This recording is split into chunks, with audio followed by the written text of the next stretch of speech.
السلام عليكم ورحمة الله وبركاته.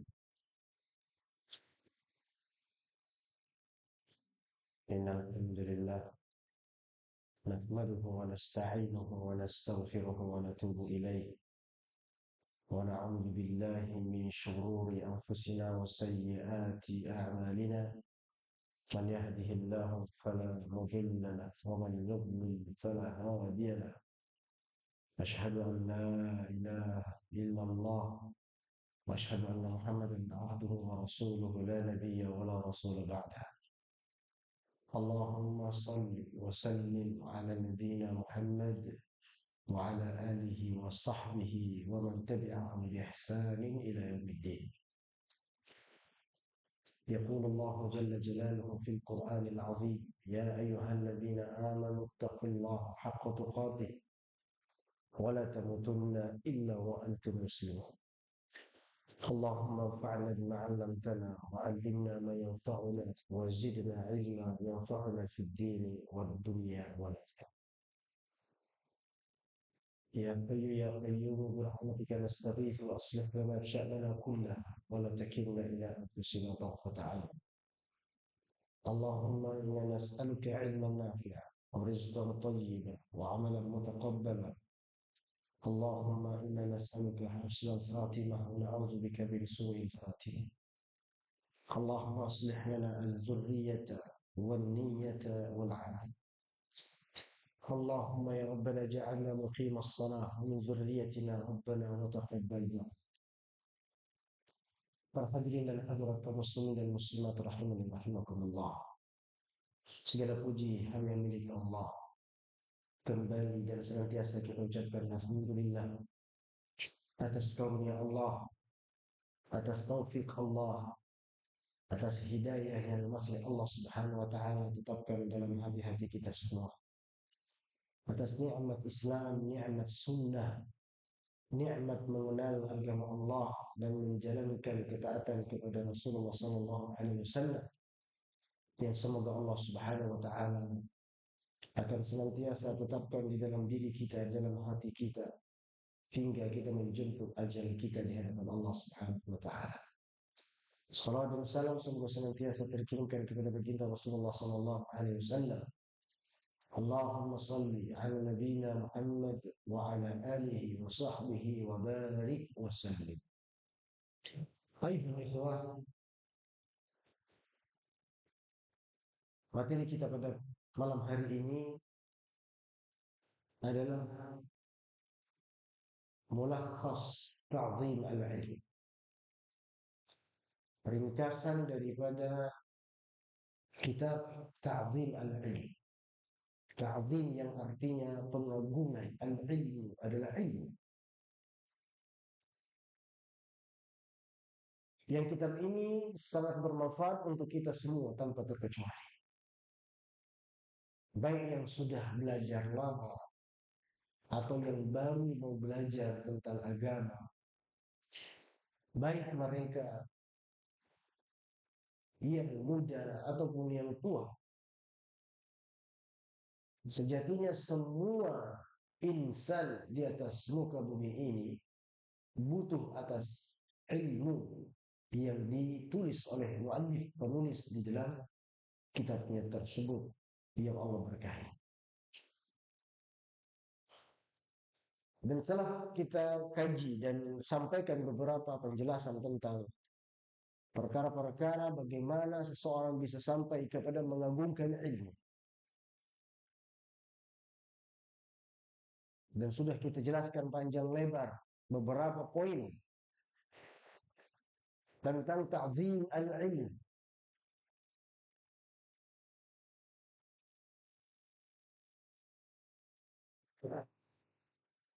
Siapa yang masih ingat ta'zim al-ilm? Dari yang pertama, yang kedua, yang ketiga, yang keempat. Ada yang masih ingat? Apa ya? Membersihkan wadah ilmu atau tahhiru wi'a'il ilm, membersihkan wadah tempat berjenggernya ilmu, tempat di mana ilmu itu akan merasa betah. Atau istilah kata lain adalah membersihkan hati. Siapa yang hatinya semakin bersih, maka ilmu akan semakin mudah dia dapatkan. Ilmu akan semakin betah berada di dalam hatinya kalau hatinya bersih. Dan sudah kita jelaskan, bersih dari kotoran, bersih dari najis, di mana ada dua najis besar yang akan menghalangi ilmu masuk dalam hati seseorang. Najis apa itu? Syubhat dan syubhat. Ini yang pertama. Yang kedua,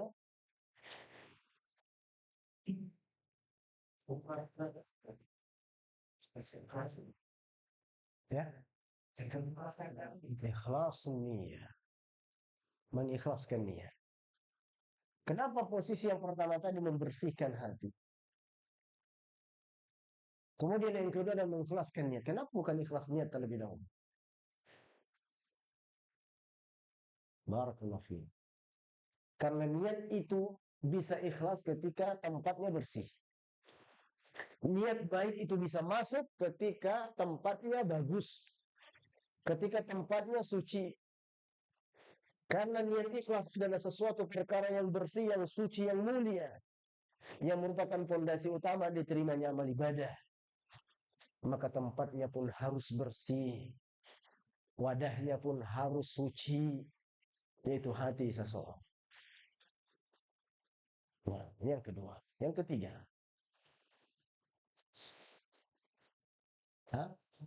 tekad yang kuat. Santa wa barakallahu fiik.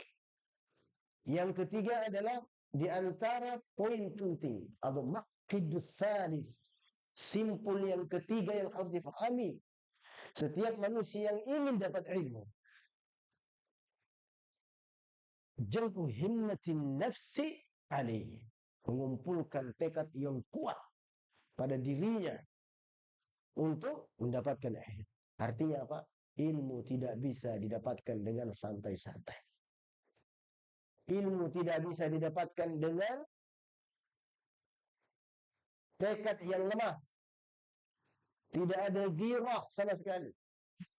Tidak ada perjuangan sama sekali. Ilmu tidak bisa didapatkan dengan santai-santai.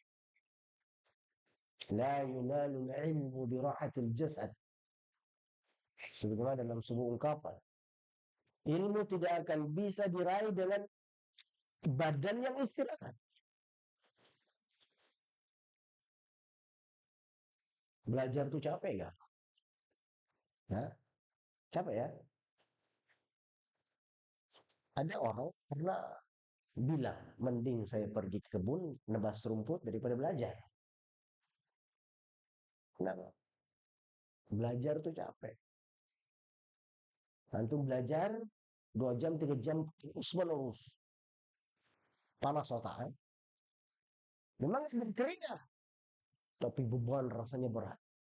Tapi antum bekerja 4 jam, 5 jam, dari pagi sampai zuhur, biasa. Tapi antum belajar seharian saja, dari jam 8 sampai jam 2, itu pegang di atas kepala antum sungguh panas itu. Ya kalau bisa berasap dia. Ya kalau knalpot mungkin berasap dia itu. Ya, capek lah. Belajar itu capek. Apalagi orang-orang terdahulu, untuk bisa bayangkan sulitnya belajar mereka. Tapi itulah, karena mereka punya tekad yang kuat, semangat yang tinggi, fasilitas-fasilitas yang terbatas tidak menjadikan mereka kemudian kendor, tidak menjadikan mereka kemudian lemah semangat di dalam menuntut ilmu. Nah, kita sekarang semua fasilitas sudah ada di hadapan kita. Tapi ternyata terkadang ghirah semangat kita lebih rendah. Dulu mana ada penerangan lampu kayak gini, enggak ada. Di kampung saya itu tahun 1999 setelah Krismon. itu baru masuk listrik. Itu pun nyalanya jam 6 sore, mati jam 6 pagi. Kita belajar masih pakai lampu teflon. Teflon namanya? Strongken. Hah? Di toko. Yang ada, enggak, yang ada,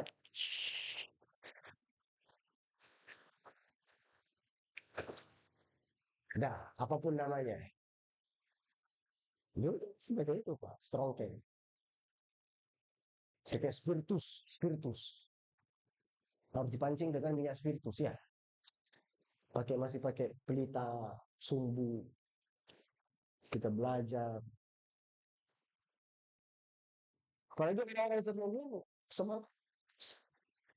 Karena tidak mungkin orang bisa dapat ilmu tanpa semangat.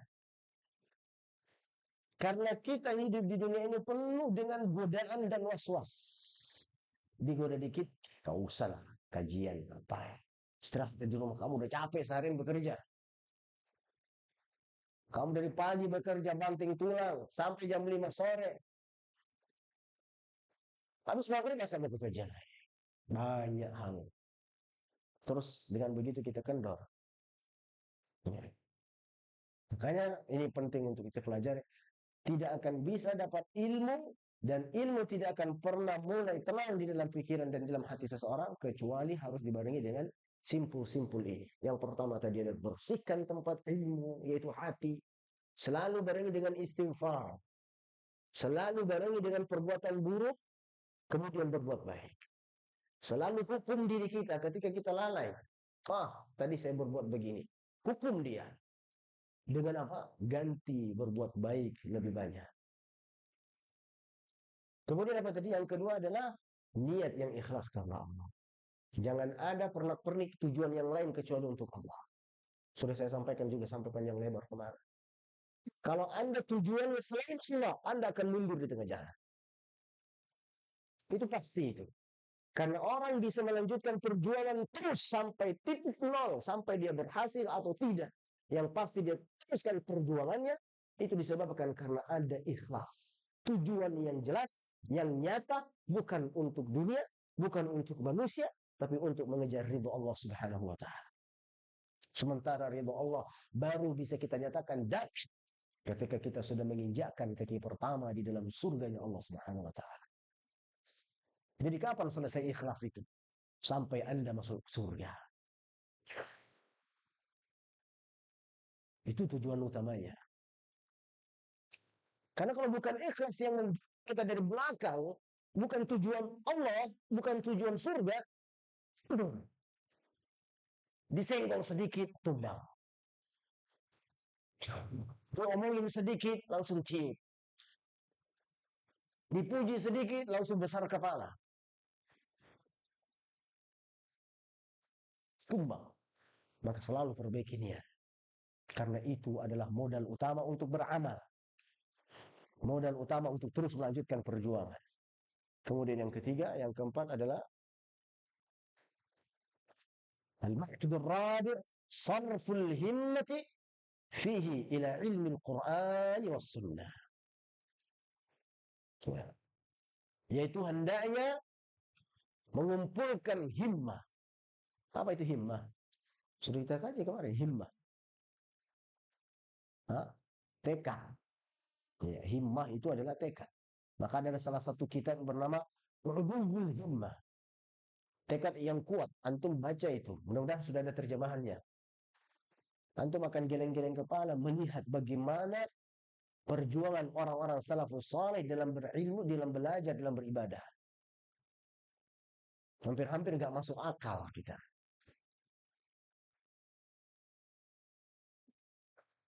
Di antara misalnya kitab yang di dalam kitab Ulumul Himmah, himmah yang tinggi, itu dicantumkan bagaimana kisah daripada salafus saleh di dalam beribadah, di dalam beramal, di dalam belajar. Itu makanya orang yang lagi kendor-kendor semangatnya baca buku ini. Di situ akan dibicarakan Syekh fulan, ulama fulan, bagaimana dia belajar, bagaimana dia beribadah. Sehingga akan menjadi mood booster tersendiri buat kita untuk mendorong. Mereka bisa, kenapa saya nggak bisa? Mereka makan nasi, kita makan nasi. Mereka hidup udara, oksigen, kita hidup udara, oksigen. Itu geleng-geleng kepala kita. Sama antum. Di situ dicantumkan ulama-ulama besar. Contohnya misalnya Imam Syafi'i.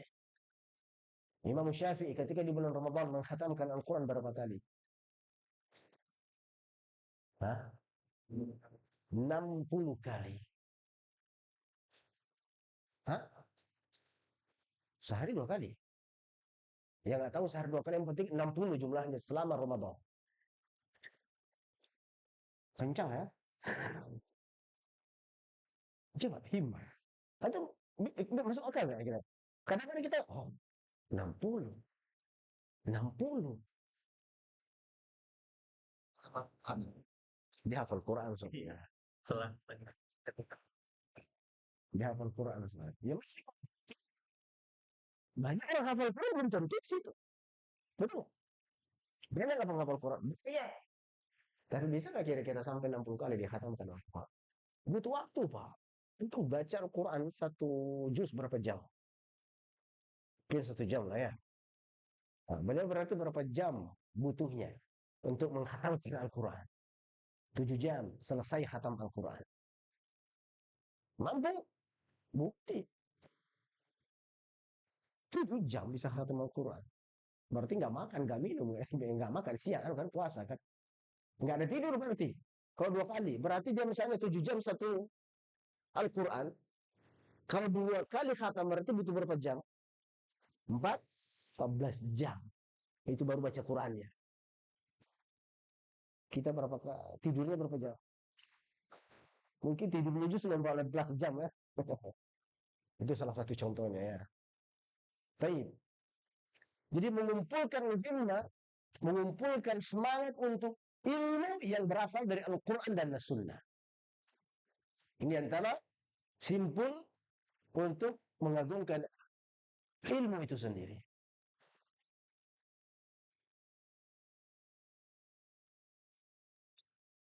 Yaitu sarful himmati fihi ila ilmi Al-Quran wa Sunnah. Mengumpulkan semangat tinggi ya untuk berilmu sesuai dengan Al-Quran dan Sunnah Nabi Sallallahu Alaihi Wasallam.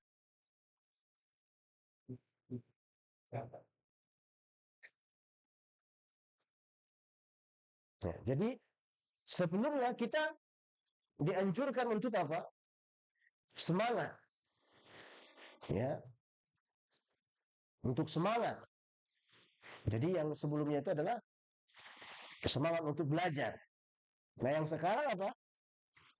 Mengumpulkan semangat, keinginan yang kuat untuk mempelajari Al-Quran dan Sunnah Nabi Sallallahu Alaihi Wasallam. Jadi ini termasuk pengagungan kita terhadap ilmu. Kenapa demikian? Karena ilmu sumbernya ada pada dua ini, Al-Quran dan Sunnah Nabi Sallallahu Alaihi Wasallam.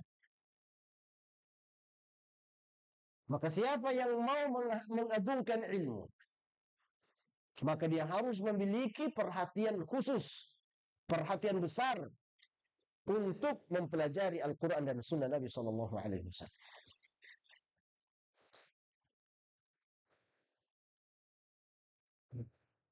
Ya, ini harus menjadi tolak ukur perhatian kita.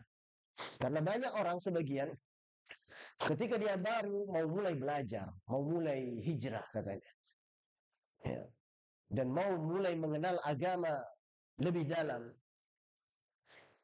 ya, akhirnya apa? Dia belajar ke sana kemari mencari ilmu, tapi ternyata sayangnya yang dicari di sini bukan Al-Quran, bukan Sunnah Nabi SAW, bukan hadis. Ya, dia cari ilmu-ilmu yang sejatinya hanya tong kosong nyaring bunyinya.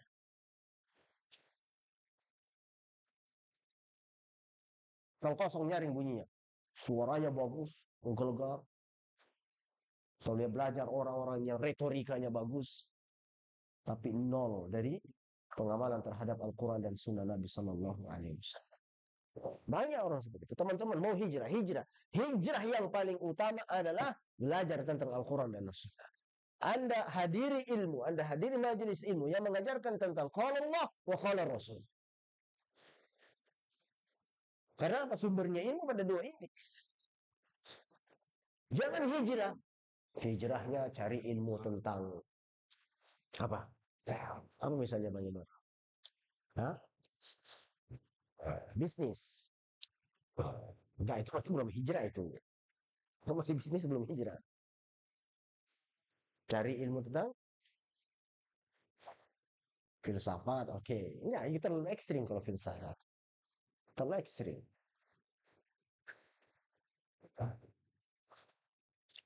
Cari ilmu langsung tentang apa? Mahabbah. Hah? Ilmu-ilmu tentang Laguni, Sufi, itu tuh terlalu ekstrim ya. Maksudnya, antum kalau mau hijrah itu, datangi pengajian yang sekiranya di situ Al-Quran disampaikan dan Sunnah. Bukan hanya sekedar ilmu tentang apa ya, parenting misalnya, terlalu banyak parenting, public speaking, banyak sekali ilmu-ilmu.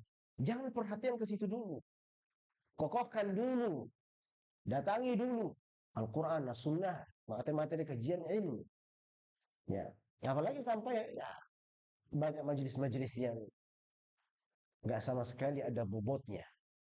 Yang disampaikan cuma ya, cerita-cerita. Apalagi kalau berhijrah salah tempat, sambil belajar, sambil main musik, sambil katanya mau hijrah, tapi sambil ganjreng-ganjreng. Hijrah seperti apa yang kita inginkan? Nah, kemudian kata lima rahmatullah subhanahu wa ta'ala,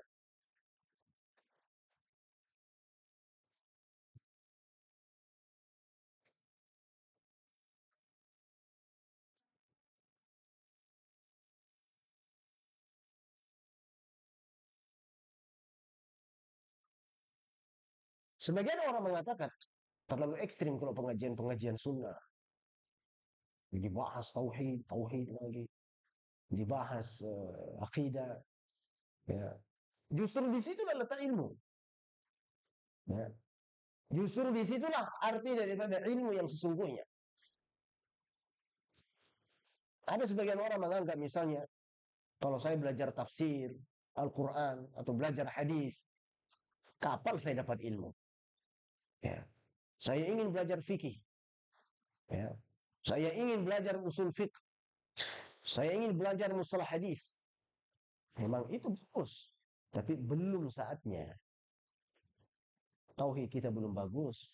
Kitab ini belum kita selesaikan. Ya, terus melangkah kepada ilmu-ilmu tersebut. Ya, jangan. Makanya ilmu itu harus bertahap cara mengambilnya. Nggak bisa. Karena kalau enggak, antum akan sampai kepada kebosanan. Bagaimana bisa kita memahami usul fiqh?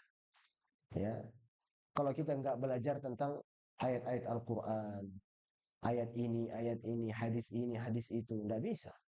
Ya.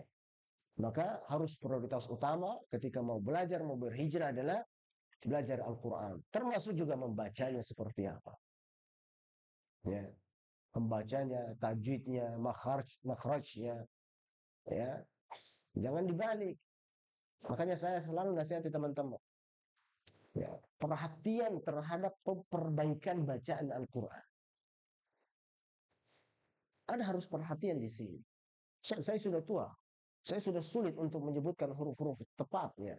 Setidaknya ada untuk usaha. Ya. Karena memang begitu fitrahnya. Ibaratnya pohon yang sudah berdiri tegak, besar, puluhan tahun, itu kalau mau dibengkokkan kan susah. Ya. Tapi bukan berarti kita menyerah. Karena di situ yang Allah mau lihat adalah tekadmu lagi tadi. Azammu, mau belajar apa tidak? Jangan menyerah. Penyebutan huruf-huruf harus bagus. Karena itu akan dipertanggungjawabkan di hadapan Allah Subhanahu wa ta'ala. Itulah termasuk juga belajar tentang ilmu Al-Quran.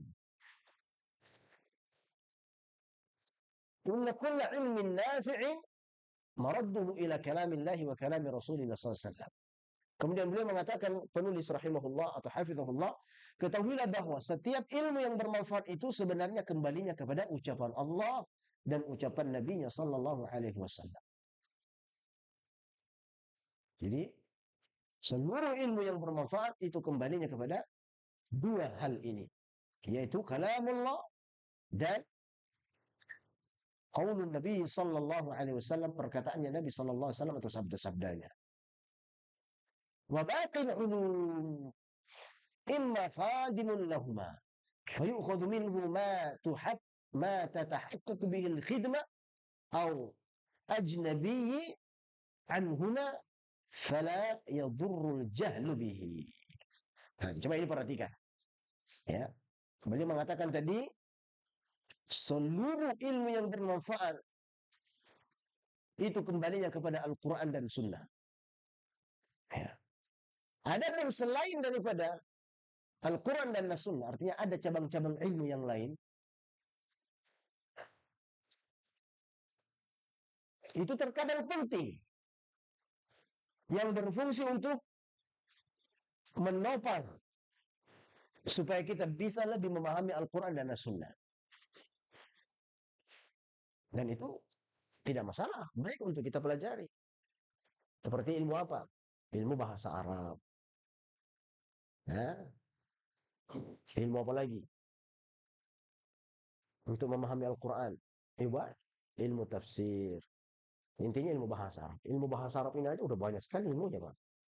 Ada ilmu sarf, ada ilmu nahwu, ada ilmu balaghah, ada ilmu mantiq.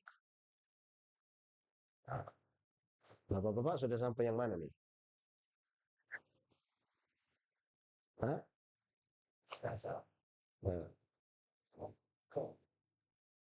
Jangan belajar fa'ala yaf'alu fa'alan, hafal seminggu, besok nggak mau lagi masuk. Kenapa? Susah sekali. Belajar sorab, ya, pecahan-pecahan kalimat bahasa Arab, fa'ala fa'ala fa'alu fa'alan, nah, dan seterusnya, mundur. Nah ini susah nih. Jadi maksudnya adalah prioritaskan ilmu Al-Quran dan As-Sunnah untuk mengkaji, mengetahui isi kandungan yang ada dalam Al-Quran dan As-Sunnah. Atau sambil mempelajari cabang ilmu yang menopang untuk kita lebih bisa faham Al-Quran dan As-Sunnah. Contohnya adalah bahasa Arab. Inti ilmu Al-Quran dan As-Sunnah intinya ada di bahasa Arab. Maka mustahil orang bisa faham ilmu agama dengan baik dan benar secara kafah kecuali dia harus memahami ilmu bahasa. Itu syarat mutlak. Karena semua sumber-sumber ilmu Al-Quran dan As-Sunnah bahasa Arab. Kitab-kitab ulama yang kontemporer maupun yang klasik semua bahasa Arab. Ya.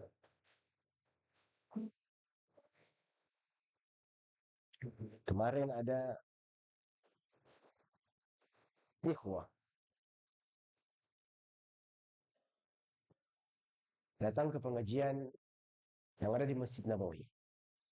Kalau di pengajian Ba'da Maghrib Isya itu di Masjid Nabawi ada setiap hari Ustaz Dr. Arifin Bahar. Itu berbahasa Indonesia. Tapi ikhwah ini sekali ternyata dia ada sempat duduk di majelis masyayikh yang berbahasa Arab. Dia bilang ke saya, Ustaz, Masya Allah, saya tadi duduk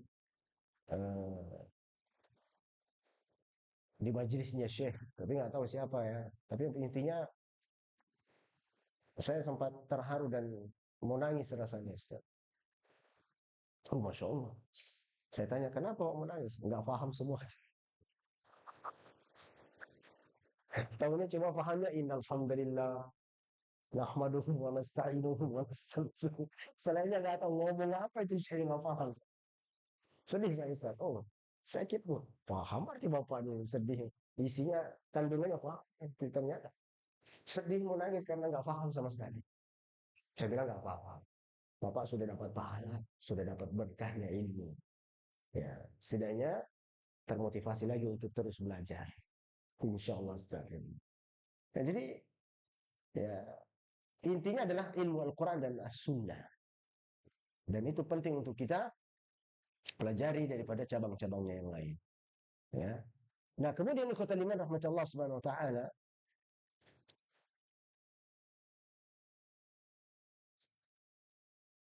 di sini beliau mengatakan fayu'khadhu minhu ma tatahaqqaq bihi al-khidmah. Maka kita bisa mengambil ilmu cabang tadi sehingga kita bisa mewujudkan memahami Al-Qur'an dan memahami As-Sunnah. Mempelajari ilmu nahwu, saraf, ya. Itu termasuk bagus. Karena dengannya kita bisa memahami Al-Quran dan Sunnah. Tapi tolong, ikhwah, kalau untuk belajar ilmu ini jangan kendor. Jangan kendor, maksudnya jangan mundur. Gas. Gas. Ilmu ini, Pak, sekali antum kendor, dia nggak mau lagi dia. Ya. Berat memang, berat. Tapi ketika antum sudah pahami, selami, itu ibaratnya antum sedang menyelam laut. Yang pertama, engap-engap dia di dasar laut, mungkin di jarak 3 meter, 4 meter. Tapi ketika antum sudah menyelami di dalam, antum akan lihat dasar laut yang begitu indah. Penuh dengan karang-karang bunga yang cantik. Penuh dengan warna-warni ikan yang indah. Seakan-akan antum tidak mau lagi naik ke atas. Itu kalau antum sudah terjun dalam ilmu ini. Memang berat. Dan lama. Nggak bisa belajar nahu 1 hari, 2 hari, sebulan, 2 bulan. Nggak bisa. Ana kalau mau kasih tahu, Ana belajar nahu sorof itu dari sejak SD. Saya sudah datang, ada salah satu kiai dulu di kampung saya.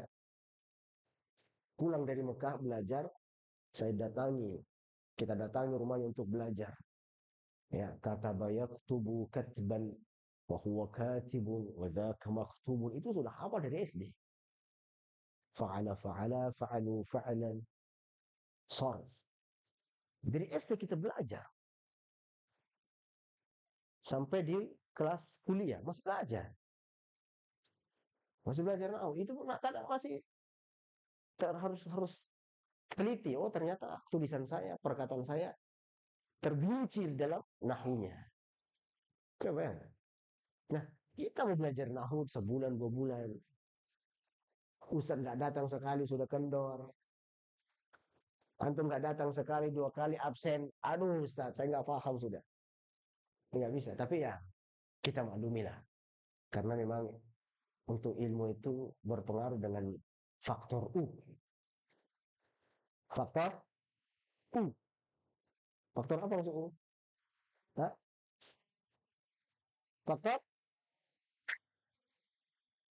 Faktor usia. Ini tidak dipungkiri.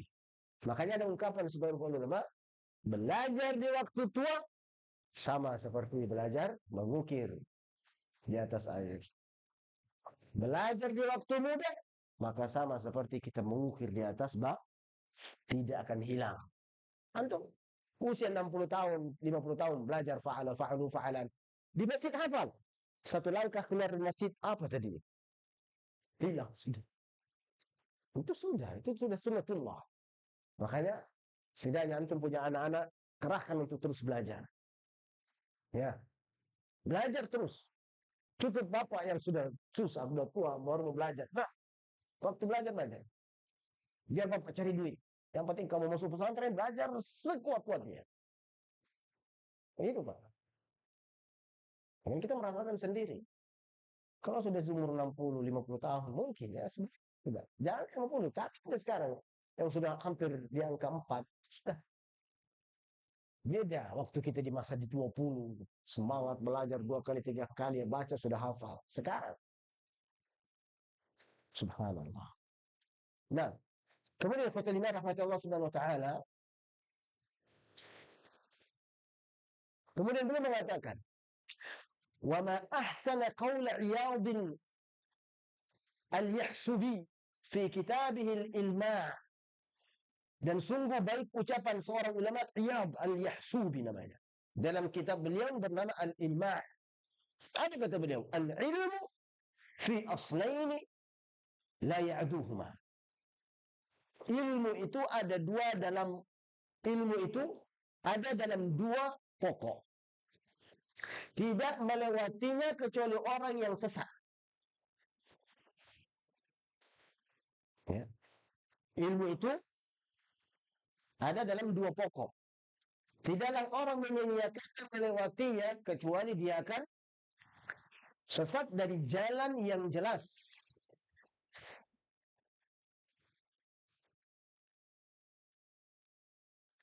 Kata beliau apa?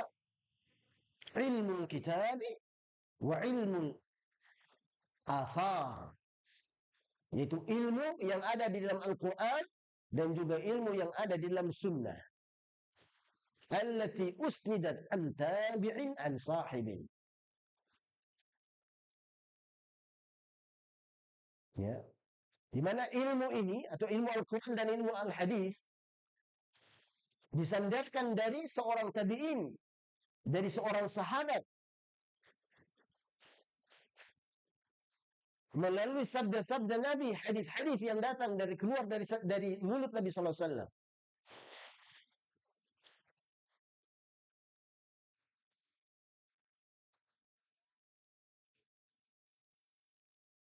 Maka ini adalah dua ilmu yang tidak boleh kita lewati.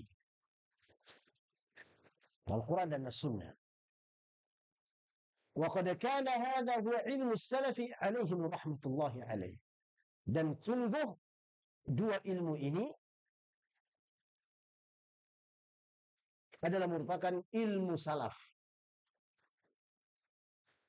Di mana dulu para salaf kalau di majlis yang dibacakan ya hadis Nabi sallallahu alaihi wasallam.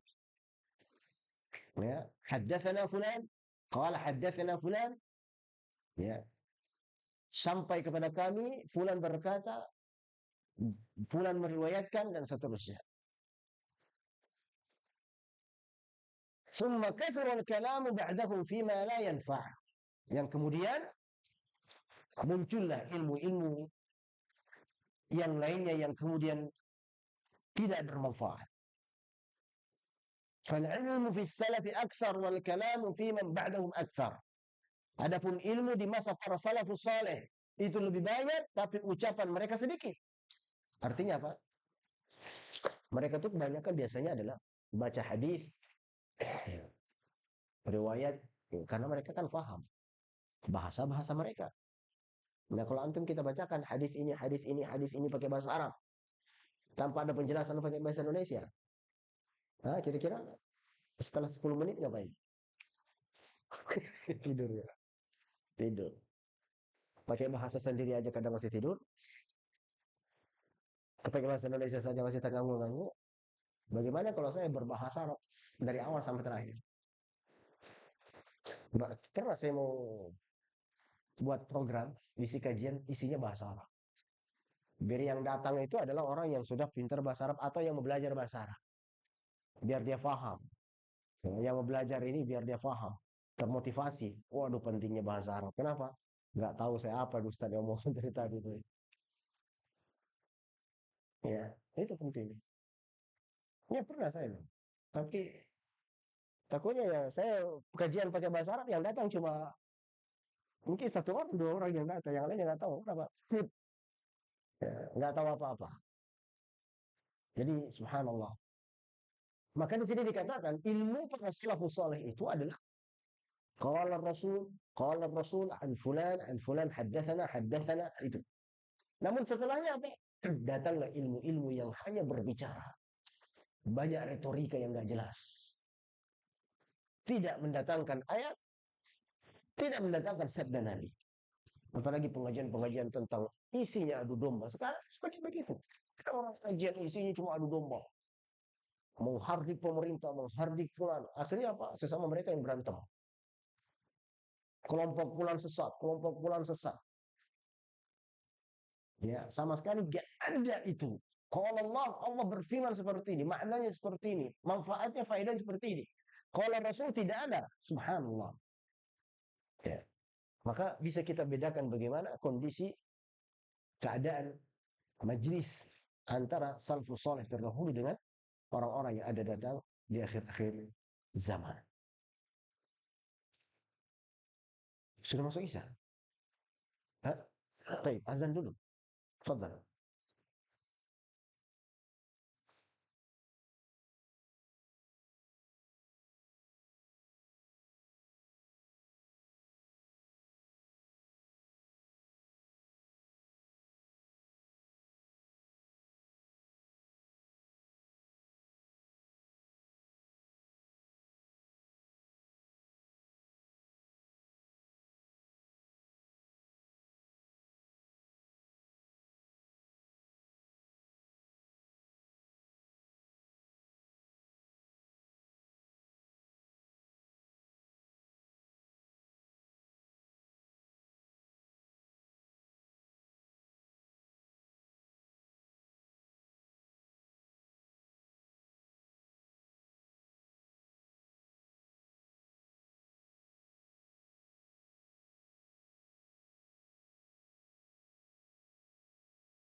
Baik, ikhwatul iman rahmatullah subhanahu wa ta'ala.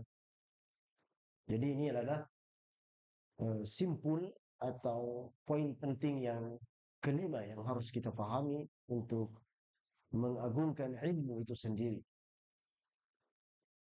Yaitu apa?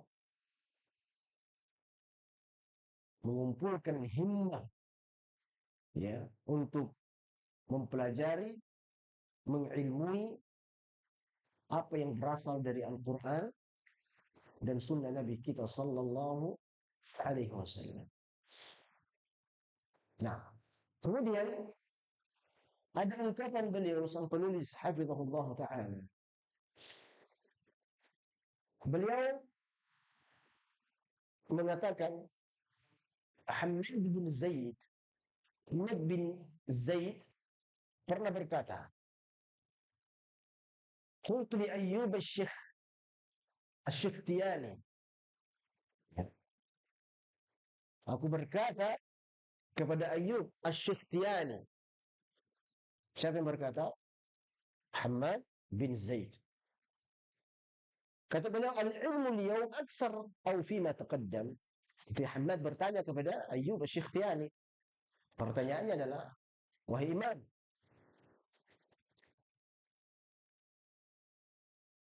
apakah ilmu saat sekarang ini itu lebih banyak daripada ilmu yang telah lalu? Itu di masa-masa zaman terdahulu, kaum salaf terdahulu. Apakah ilmu yang ada pada diri mereka itu lebih banyak atau ilmu yang ada saat sekarang ini?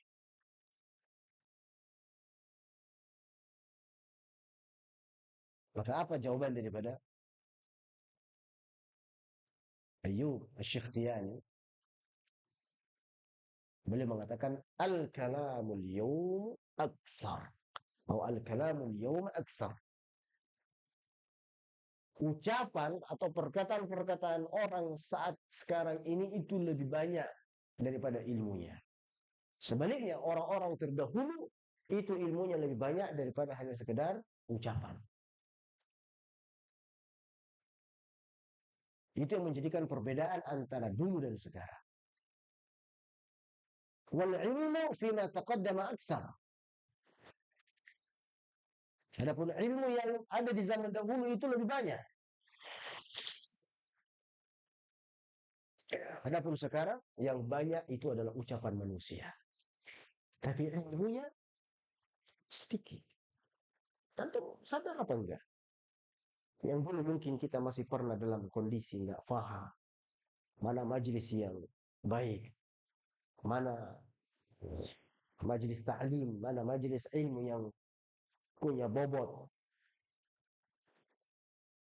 Untuk hadir di majelis-majelis para da'i-da'i yang terkadang mereka ngomongnya bisa 2 jam. Tapi apa ilmu yang bisa antum dapat dari situ? Nggak ada. Ya, yang ada cuma ngomongnya. Yang ada cuma retorikanya yang membuat kita terpesona. Kalaupun mengutip dari Al-Quran, terkadang tidak sesuai dengan maksud yang difahami oleh para salafus saleh. Jika dia menyampaikan hadis, terkadang bukan itu maksud daripada hadis, tapi justru dia menjelaskan sesuatu dengan hadis dalam rangka membenarkan apa yang dia inginkan dan apa yang dia pahami dari kekeliruan-kekeliruan yang ada. Subhanallah. Maka tidak heran ketika beliau ditanya ilmu yang sekarang ini lebih banyak atau yang dulu. Yang dulu itu lebih banyak ilmunya. Adapun yang sekarang ini lebih banyak ucapan-ucapan manusia. Isinya tidak ada. Ilmunya kurang. Yang ada cuma ucapan-ucapan manusia. Karena kenapa? Kalau dulu orang belajar, kalau Rasulullah bersabda begini. Jadi dikaji betul. Ya. Allah berfirman, Rasulullah SAW bersabda. Itu. Karena sejatinya disitulah letaknya ilmu. Letaknya ilmu adalah ada pada di dalam Al-Quran dan Sunnah. Dan ternyata ya orang-orang semakin ke sini kadang apa yang disampaikan mereka itu jauh dari Al-Quran dan Sunnah, atau bobotnya semakin sedikit atau bobotnya semakin kecil. Maka ini ikhwatan iman rahmati Allah subhanahu wa ta'ala yang perlu kita pahami bahwa hendaknya dalam belajar untuk mengagungkan ilmu itu sendiri harus punya perhatian yang lebih terhadap ilmu Al-Quran dan ilmu hadis, ilmu sabda-sabda Nabi SAW.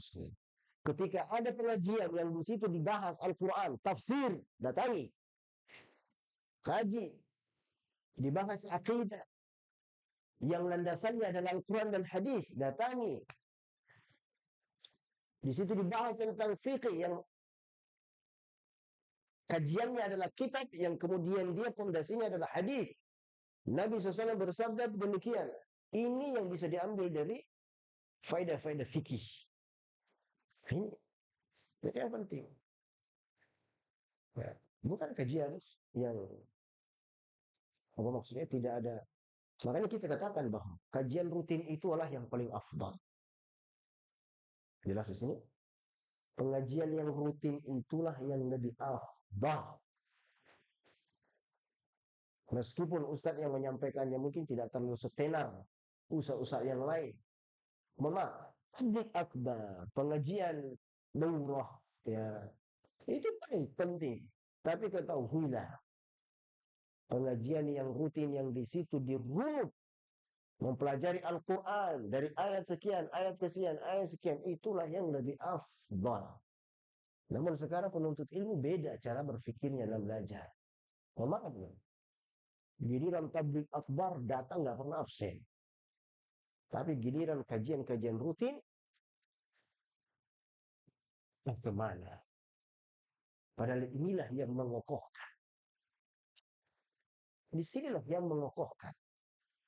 Orang dan depan futur gampang lemah semangat, kemudian tergoda sedikit dunia-dunia luar yang kemudian setan, kemudian dia menggoda, akhirnya terus nggak pernah lagi datang ke kajian ini. Berubah sudah. Itu disebabkan kenapa? Karena jauh dari majelis-majelis yang sifatnya rutin. Kalau kan sering-sering kita dengar, semakin sadar kita. Jangan main-main dengan syaitan. Syaitan ini gampang mempengaruhi kita. Tahu titik lemah kita masing-masing di mana.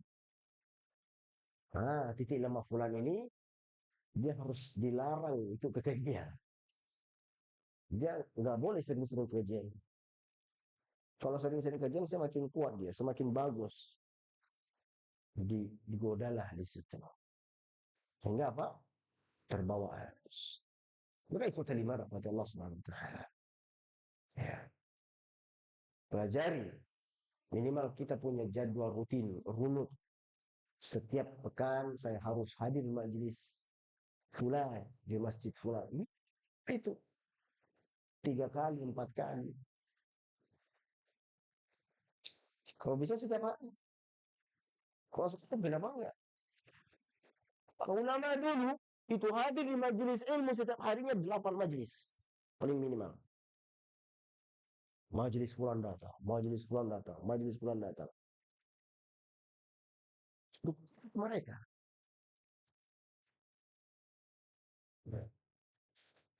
Minimal 8 majelis. Setiap harinya. Kita satu majelis sepekan sekali. Terus 6 hari berikutnya mau ngapain? Ya, tempat tidur. Terus dengan gitu kita bangganya merasa aman dari godaan setan. Yang kalau antum di sini, mama, itu ketika berada di sini, itu pikirannya nggak jauh-jauh lah. Pasti setidaknya dengarkan saya, pikirannya ke sini apa yang saya ucapkan. Coba kalau nggak ada majelis ingin, antum main HP sendiri aja udah nggak tahu pikiran kemana. Itu contoh kecil. Betul kan? Bedakan antara ada majelis dan tidak adanya majelis. Lihat keadaan antum, habis maghrib, ini besok ada hari ini ada majelis. Setidaknya dari maghrib ini sampai isya, antum perhatiannya ke saya. Dengarkan kajian. Ya. Tapi kalau nggak ada, antum main HP di rumah apa segala macamnya. Kira-kira ngapain? Memang nggak berpotensi untuk kita lalai. Banyak. Maka dari kota iman, selagi masih kuat datangi majelis. Termasuk selagi masih kuat ngajar untuk kita, untuk para guru-guru, para asatidz, selagi masih kuat isi kajian, selagi masih kuat ngajar terus. Karena disitulah letak kita terbentengi. Artinya tidak ada waktu untuk memikirkan hal-hal yang tidak penting. Tidak ada waktu untuk memikirkan hal-hal yang tidak ada manfaat untuk dunia dan akhirat kita. Yang kita pikirkan adalah ilmu. Kita mau mengajar. Ya, sehari-hari antum berbisnis tidak ada salahnya. Tapi setidaknya waktu antum bermanfaat untuk yang baik saja. Kalau enggak untuk ilmu, untuk dunia silahkan. Ya. Jadi seperti itu ikhwatan iman rahmatullah subhanahu wa ta'ala. Ya. Karena kalau orang kita sibukkan diri kita sendiri, subhanallah, mungkin ada yang mengatakan 24 jam itu kayaknya nggak cukup. Betul nggak? Kalau antum sibukkan, antum dengan perkara, ya Allah, urusan saya banyak banget yang belum selesai. 24 jam kayaknya nggak cukup. Tapi kalau orang nggak sibukkan diri dengan yang baik, 20 jam, 24 jam itu terasa lama. Kita sibuk dari pagi, kerja ini, pekerjaan ini, tugas ini. Itu udah sore lagi. Sudah waktunya tidur lagi. Besok begitu lagi, dan seterusnya. Tiba-tiba mati, selesai. Apa yang didapat? Ya, mungkin ikhwatan Allah rahmatullah subhanahu wa ta'ala. Inilah al-maqidur rabi' ya. Atau al-maqidu ya rabi', simpul yang keempat, yaitu mengumpulkan himmat untuk terus belajar Al-Quran dan As-Sunnah. Untuk terus belajar Al-Quran dan As-Sunnah. Barakallahu fikum. Sampai ini ada pertanyaan?